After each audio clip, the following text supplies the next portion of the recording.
first speaker, I guess, who will present some of his projects on using chess to foster children's development, especially gifted children's development, if I understood correctly. Yeah. So he's from the practical side, and also it's also my pleasure to introduce Paul McKeown. McKeown. Sorry. And actually he's also from the practical side, and I just learned that he is a senior chess tutor and IT specialist, and actually very active in establishing chess clubs and leading chess clubs. And actually my name is Roland Grabner, so we have two persons, two kind of practitioners, but also a scientist, so I think you are both a psychologist and exactly, so you do science and practice. Actually, I'm only the scientist, so I have no presentation prepared now. I will just lead through the workshop and try to contribute at some points whatever I know from science. But I think we can make it rather open, like as a discussion between us, and yeah. Well, then I'm looking very much forward to your input. Yeah, it's two things. First, this 5-minute video, and then there are some sheets, and then you can have some questions or remarks, and then we can totally maybe 50 minutes. Okay, so I've subtitled it in English. perhaps it would be useful if the audience introduce themselves as well, so that we Yeah, that's good. Yeah. That's great. so that we can learn a little about what you would like to learn. Right, well, I'm Dave Edmonds, and I'm a CSC tutor in Middlesbrough. That's it. So. Good question, how to define giftedness. So the easiest way actually for psychologists is to use IQ test, as Karel already said, and to say, well, all persons, all children over IQ 130, these are 2 to 3%, are considered as gifted children. But this is an arbitrary threshold. So of course this is just said, okay, we just want to have the top 2 to 3% of the children. The intelligence tests measure the general cognitive ability actually, so the ability to think logically, to reason and so on, especially for new situations. And this intelligence tests in psychology are actually the most reliable tests we have. We do have problems to measure creativity. So this is a huge problem. There are creativity tests, but most of them are related to verbal creativity. So for instance, a typical task is think about as many unusual uses of a can, for instance. What can you do with a can, like unusual uses of a can? And then you can assess the originality, for instance, or how many of these were produced. But these tests are not as reliable as intelligence tests. So this is something, I don't know about the practice there. I've just heard that there are different criteria for the Leonardo classes, right? Not only intelligence score, but also Officially also perseverance. Exactly, yeah, perseverance. Well, how to measure? That's, well, yeah, also something. Exactly. Another notice may be that to be gifted, it's very specialized gifts. As you fairly mentioned, IQ gives average something. Yeah. But you can be excellent in math, but be damp in other areas. I met many this kind of guys in my practice. Or you can be excellent musician, but be very, say, average in other dimensions. So that is another difficult to make us. Do you think Bobby Fischer would have scored as a gifted child because he was nothing special? We always say relatively to what. You have to always say relatively to what are you gifted. Relatively to chess is gifted. I don't know what about math, music, and some other. Of course, as I read, or as much as know, he's an intelligent person, and he lived in Japan and so many other countries. So I think he's rather intelligent in philosophy.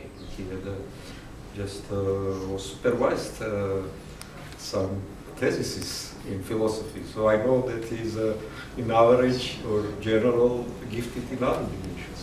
But I know many mathematicians who are very good in mathematics, but say unacceptable in social areas or other things. A friend of mine is Jonathan Hawkins. And Hawkins, yes. Jonathan was, I used to beat him when he was in his early 20s. He'd always played chess. He was a strong club player, but nothing special. He's 31 now, just won the British Championship and become a Grandmaster. Now, what's going on there? What's going on there? How can you know, I've This actually relates to I discussion we had earlier. Oh. And for me, he's the exception that proves this rule, that chess players reach a plateau and they can't progress above the plateau. And it's something, I suspect personally, it's something innate. And I think from your perspective as a scientist, that's probably true, from what I understood of you. But then we have this Jonathan Hawkins, who was, as an adult, just an average club player who put in a huge amount of work and became now one of the leading players in this country. But for me, that is something very exceptional, very, very rare. It's amazing.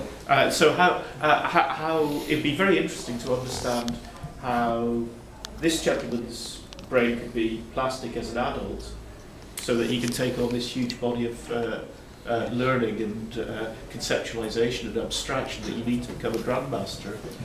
I would add more extreme case, which I know.